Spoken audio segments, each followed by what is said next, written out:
There we are. Everything should be all set for the Jurassic World Fallen Kingdom review. All I just gotta do is put these little babies up and Let's see here. Love your show, but your review on Jurassic World blows. I mean, that's to be expected. Once in a while you get it. Oh, another one. Leave Colin Trevorrow alone. I don't hate the guy. I mean, sometimes I have to explain exactly how this led to that decision and he was behind some of the decisions. It's not like I have a vendetta. My opinion rules, yours blows donkeys. Well, that's a little harsh. Roses are red, violets are blue. You smell like a duck and... Oh, no way I'm gonna read that one. What language?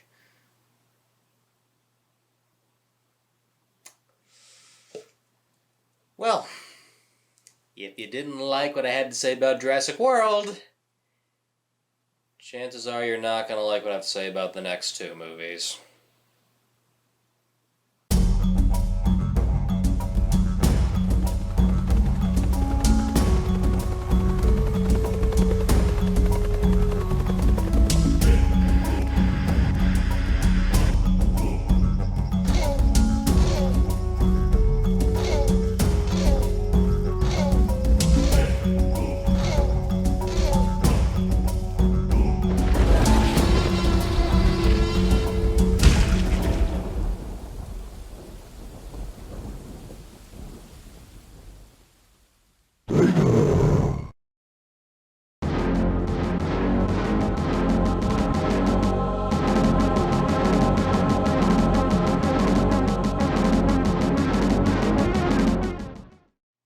When Jurassic World was released, I was a little soft on it, knowing it was the first in a new series of movies.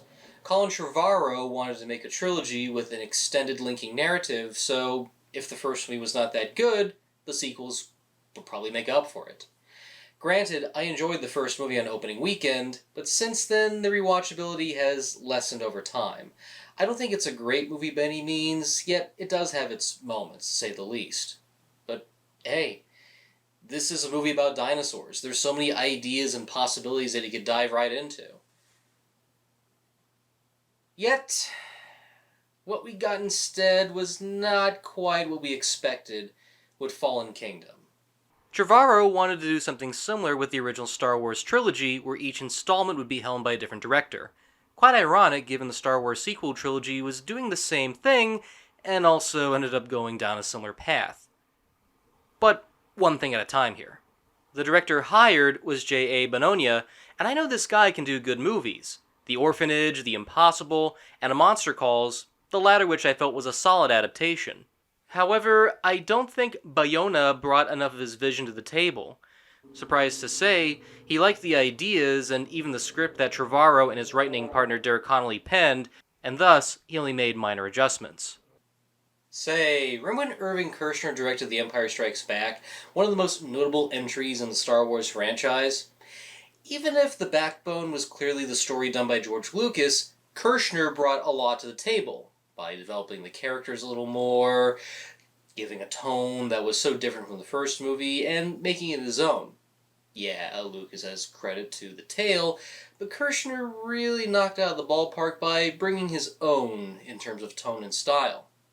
For example, if it wasn't for him, we would not have this classic moment. I love you. I know. In the script, Han Solo was originally meant to say, I love you too. But actor Harrison Ford and even the director Irving Kershner felt that was a bit too out of character and had to be changed on the fly. I thought this would be a similar case with Fallen Kingdom, where Bayona would take said script and make certain changes to fit it to his own.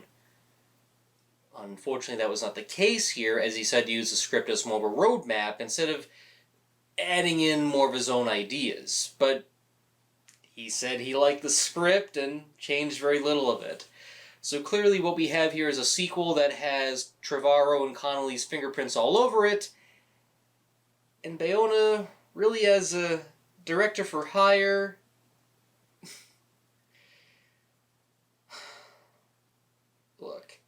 I gotta be honest. I'm not looking forward to talking about this movie in the next one. They're bad. Really, really bad.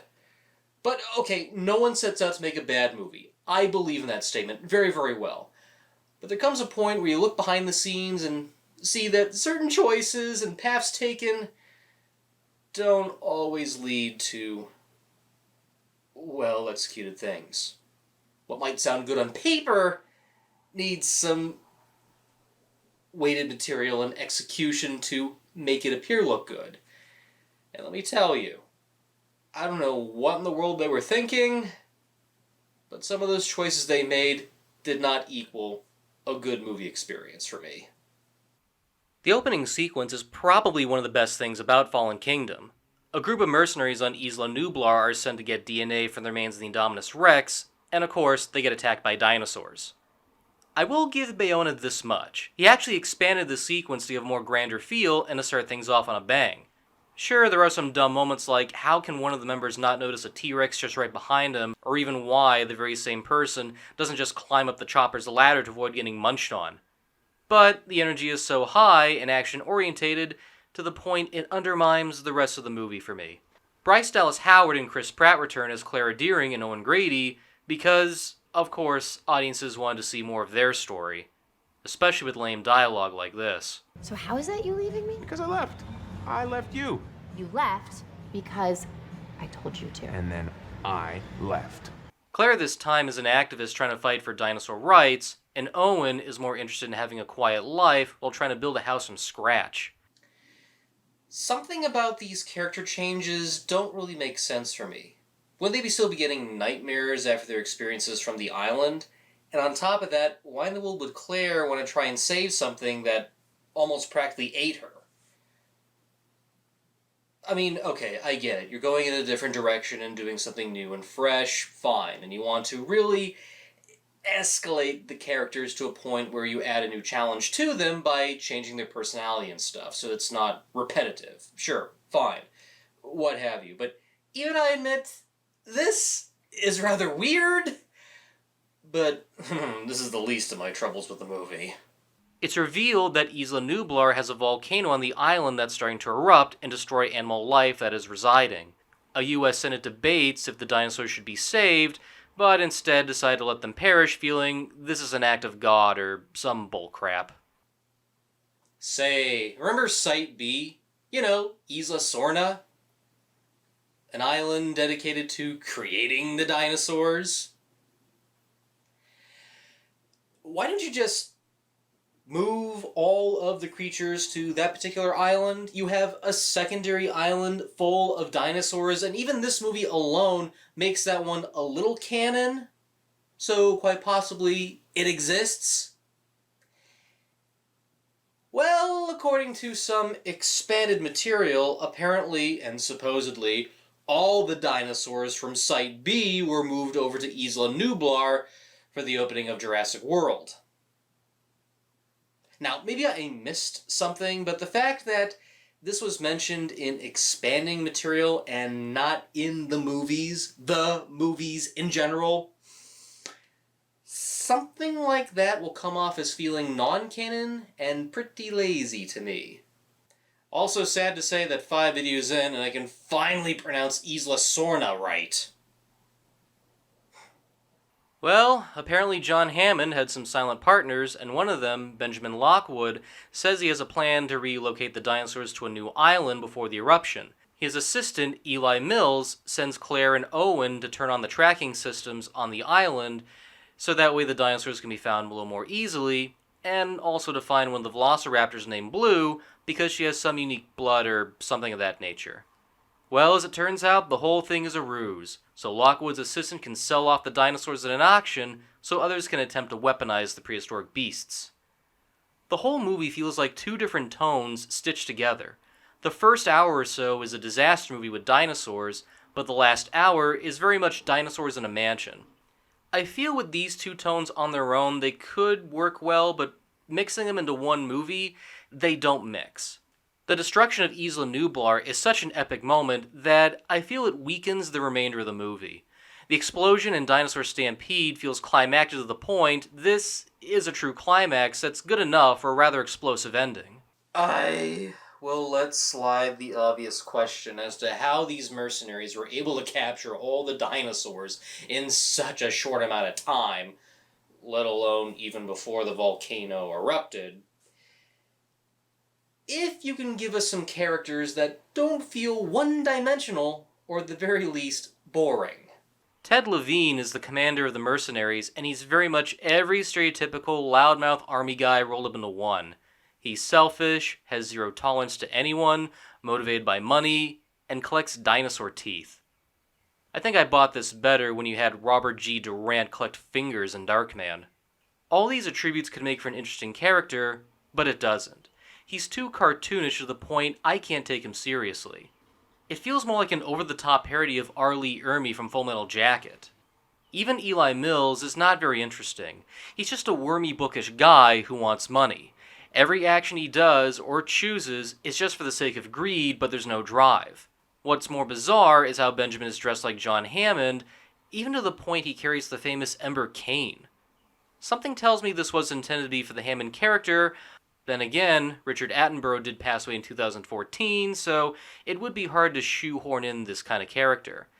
Then again, Richard Attenborough passed away in 2014, so even it's hard for me to justify if they were trying to find a way to recast the character or find someone similar to Hammond's well-being. James Cromwell even tries to inflict the same charm and bubbly feel that Attenborough brought to his character, but it doesn't work for me. And for someone who has all these evil dealings going on within his own mansion, how does he sleep at night and not be aware of it? The walls must be really soundproof so he doesn't have to hear all that kind of stuff. Though eventually he catches on, leading to this moment. Pick up that phone. I want you to call the police. It'll be easier if the story comes from you.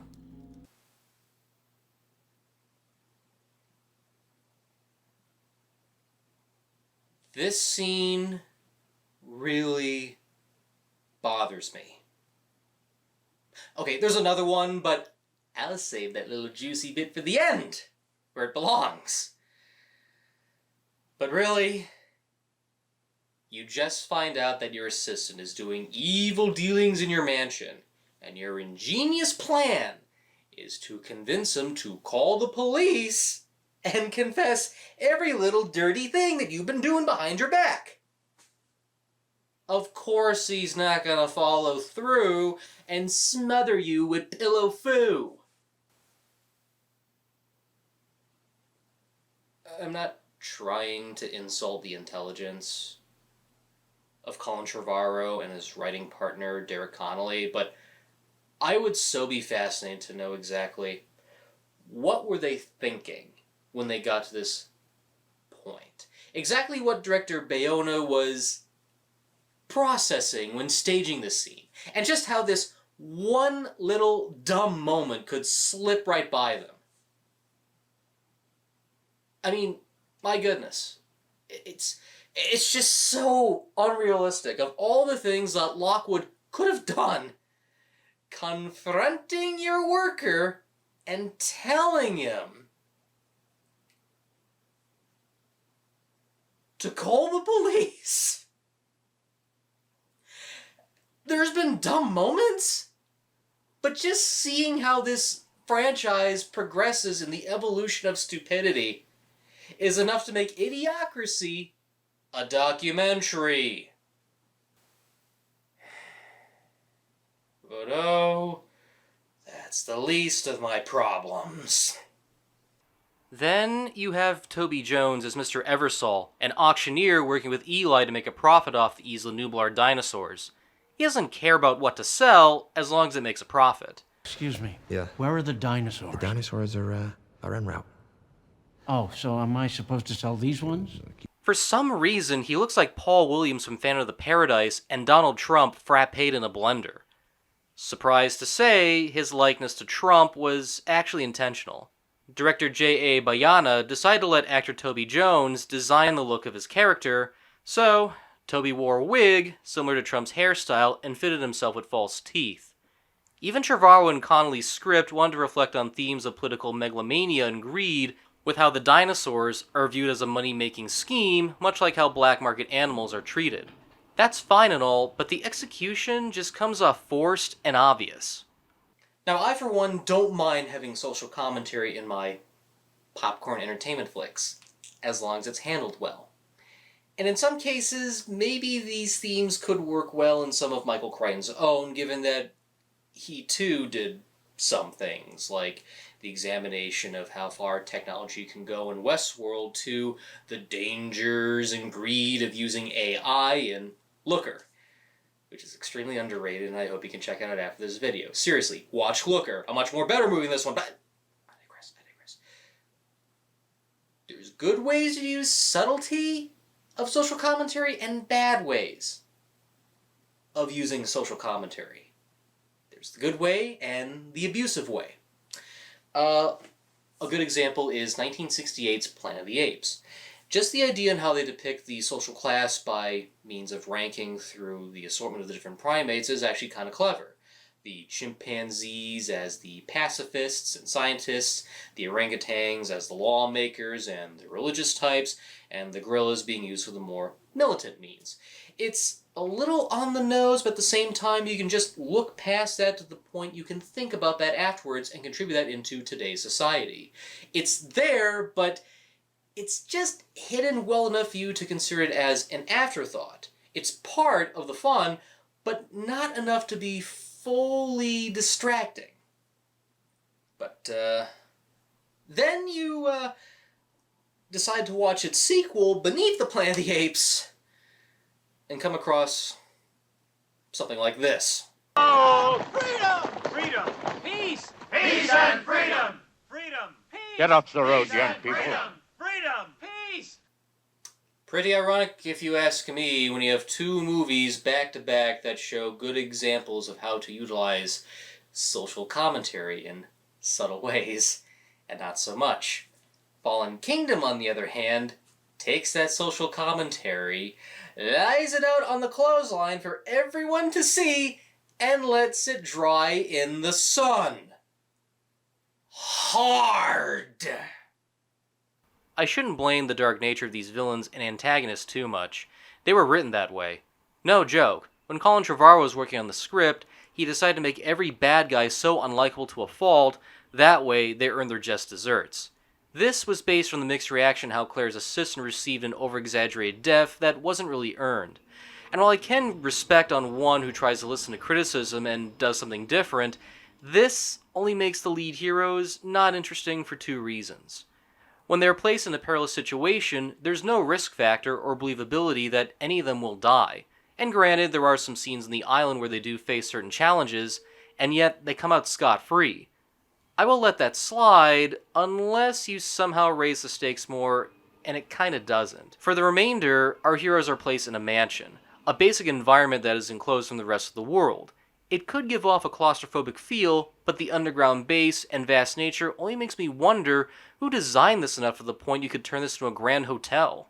Second, the side characters Claire and Owen are paired with are pretty irritating. Enter Franklin and Zia, played by Justice Smith and Daniela Pineda, whose reasons are very much simple and don't add much. I'm tempted to say if you cut both of them out, the movie would run fine, but I guess Zia is needed given Blue gets injured and she's required to perform a blood transfusion. But she is out of the movie for such a long time that I kind of forget she's there. Franklin, on the other hand... Here's some bug spray. Why am I here?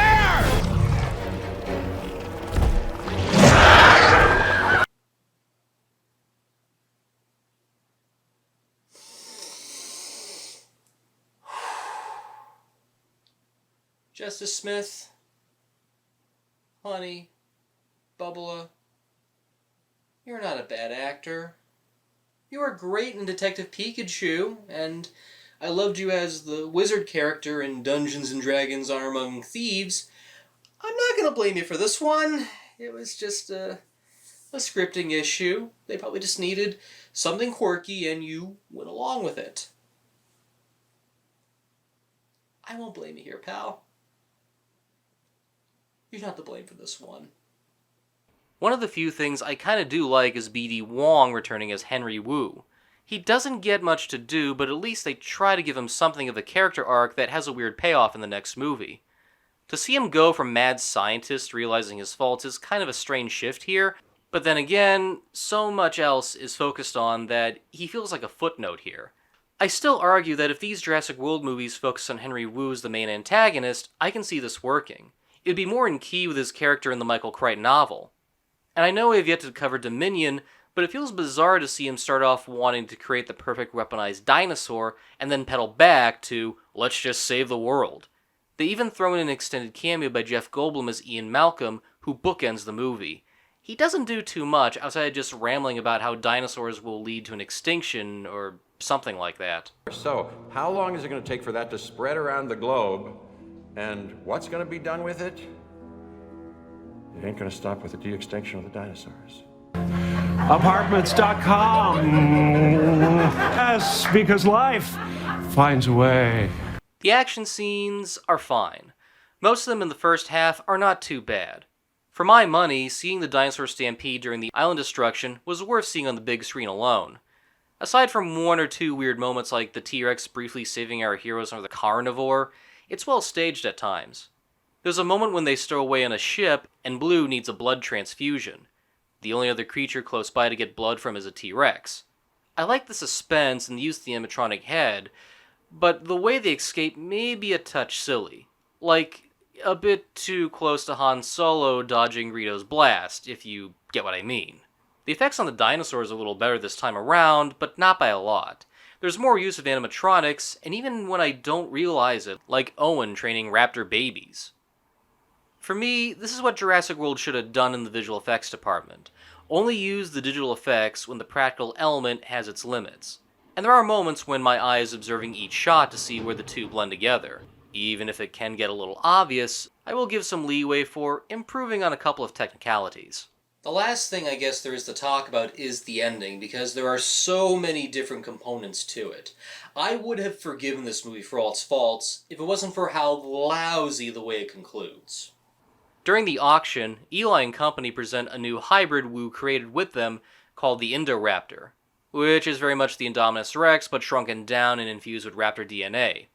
It's a weaponized dinosaur that is given the will to attack very much the same way a cat is attracted to a laser pointer.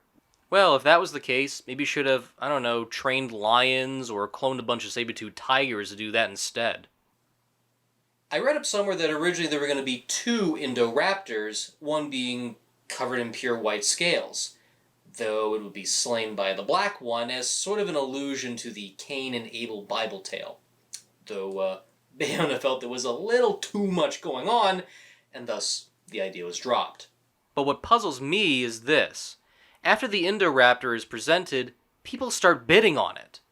At first, Eli and Eversol are reluctant, but oh no, they can't let that greed slip by them. Even Wu shows displeasure given he mentions the thing as a prototype. If that's the case, why show it in the first place? If the creature has bugs and issues and not perfected, why even present it in the auction if it wasn't meant for sale?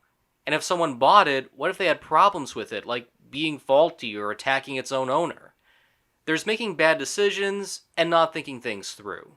Of course, this is just a means for the creature to go on the loose along with one of the other dinosaurs that Owen lets out in the mansion. Nothing much else to say. People scream, bad guys get munched on. It's the same thing. But then you have Maisie, Lockwood's young granddaughter. I've been holding back talking about her because I feel here is the best time to do so. Isabella Sermon's acting is not too bad, but her character in the story is a whole other case. For a good bulk of Fallen Kingdom, Maisie is just snooping around, easily fitting into small places, and comes across a secret laboratory under the mansion. Seems smart at first, but when the Indoraptor gets loose, what does she do? Hides under the covers in her room and waits for the thing to enter in. According to director Benea, he wanted these scenes to have a gothic fairy tale feel. That's fine and all, but couldn't you have the same feeling with Maisie hiding in the closet or under the bed? Of all the places to go, why hide under the blankets of her bed? She goes from stealthily creeping into a restricted area to choosing a dumb hiding spot. These movies have a history of showing that kids are not that stupid or dumb and really treat them like adults for the most part. They're actually smarter than you think. And here you have one character that is trying to hide from a monster and does it in the most lamest and baffling of ways that just makes you wonder, why? Why this? I swear, if Eric Kirby in Jurassic Park 3 can survive on an island for 8 weeks, this little girl can do so much better. Anyway, the Indoraptor is destroyed in a very dull climax on the rooftop, but let's jump back a little bit, given we received this reveal. Lockwood never had a grandchild. He created another.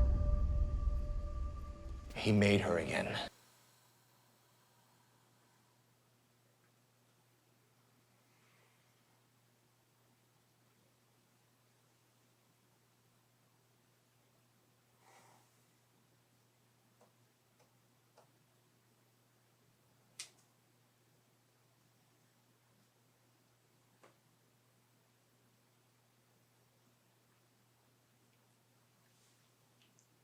Lockwood had a daughter named Charlotte. Charlotte died, and Lockwood cloned her and decided to make her a granddaughter named Maisie to cover the fact that she's a clone of his daughter. And apparently this is the reason why John Hammond had a falling out with Lockwood.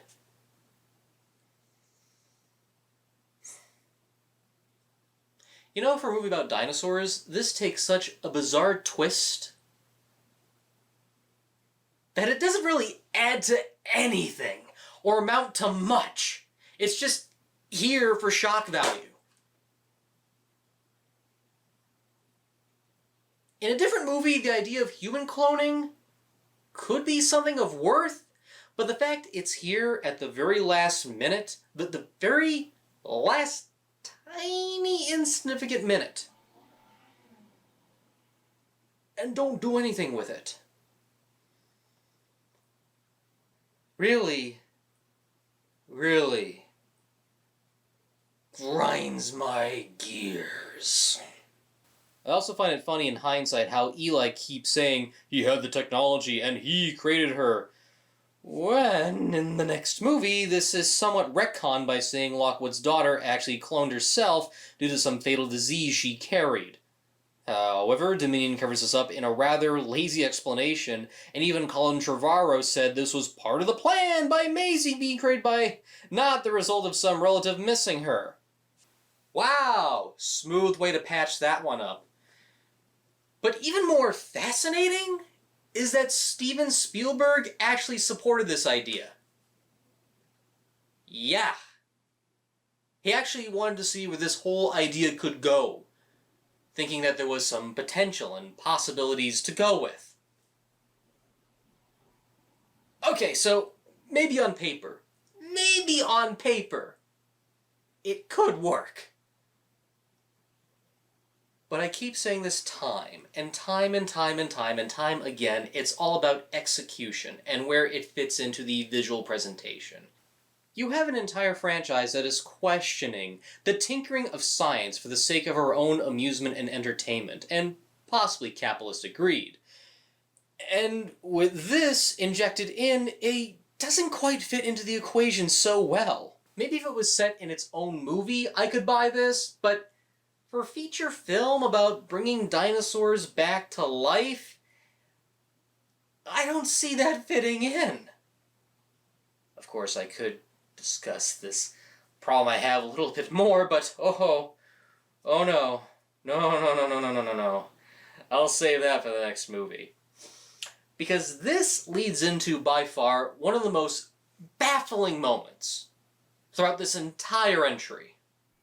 A gas leak in the mansion seals off the doorways while the caged dinosaurs are trapped in the basement. Claire has the option to save them while opening the doors, or letting them perish to the gas. Throughout this whole movie, she's been advocating for their right to live, and now she's provided the opportunity. Thankfully, she decides not to go through with it, knowing the ecological dangers.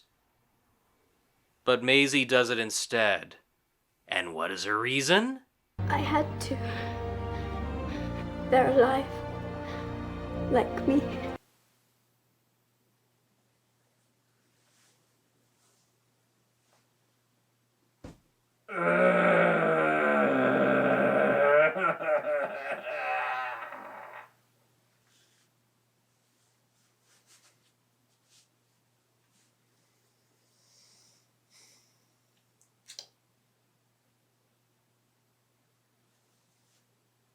So, dinosaurs are loose on the planet and causing tons of damage. The whole world is in peril, something of which that should have been the true backbone of this movie all along. In the original script, Trevorrow did have dinosaurs spreading across the nation and doing some damage, but that was scaled back for this one montage at the end so they could save this idea for the next movie. To think, all of these dangerous creatures, regardless of herbivore or carnivore status, are loose on the world, and all because one girl pushed the big red one to allow it. And why? They're alive. Like me. Yes, and you know what else? They're also gonna eat little girls! Just like you! Cloned or not cloned, I don't care. But they're gonna eat girls just like you. The only way to describe my feelings towards Fallen Kingdom is to relate upon a scene in the movie. The mercenaries leave the island while they watch upon seeing a single Brachiosaurus rush to the docks and witness it getting engulfed in ash and smoke. And everyone just stands there motionless while it tries to play itself off like a tragic scene. When I was seeing this movie on the big screen and got to this moment, I didn't cry or feel sad, just perplexed, and did so throughout the remainder of the movie. The original island is destroyed, and the original franchise is being paved over for a new one.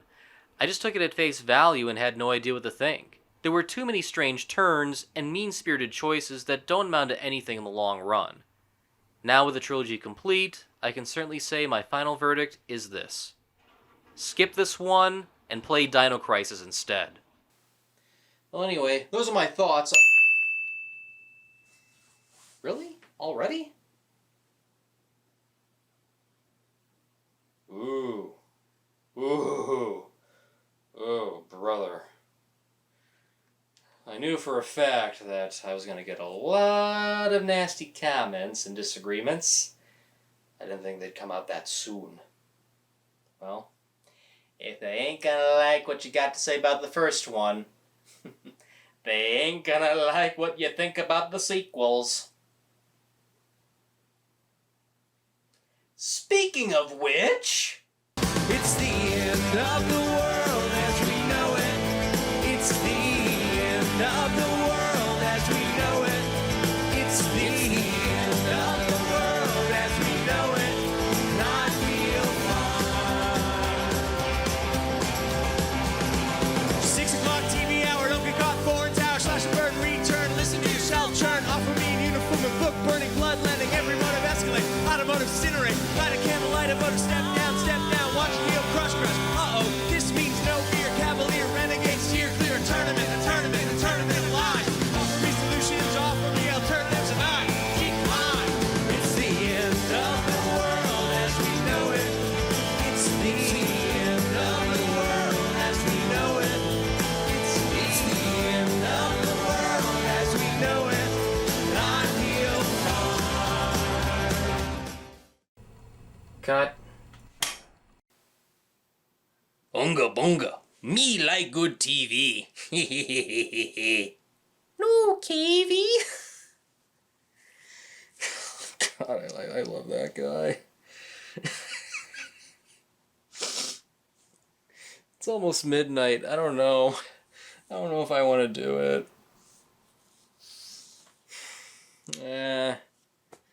It's Jurassic Park Fallen Kingdom. I don't care if I get into trouble.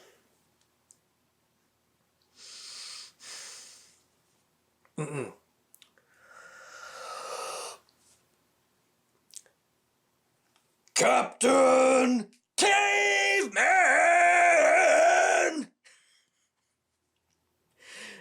I better hurry before the neighbors wake up.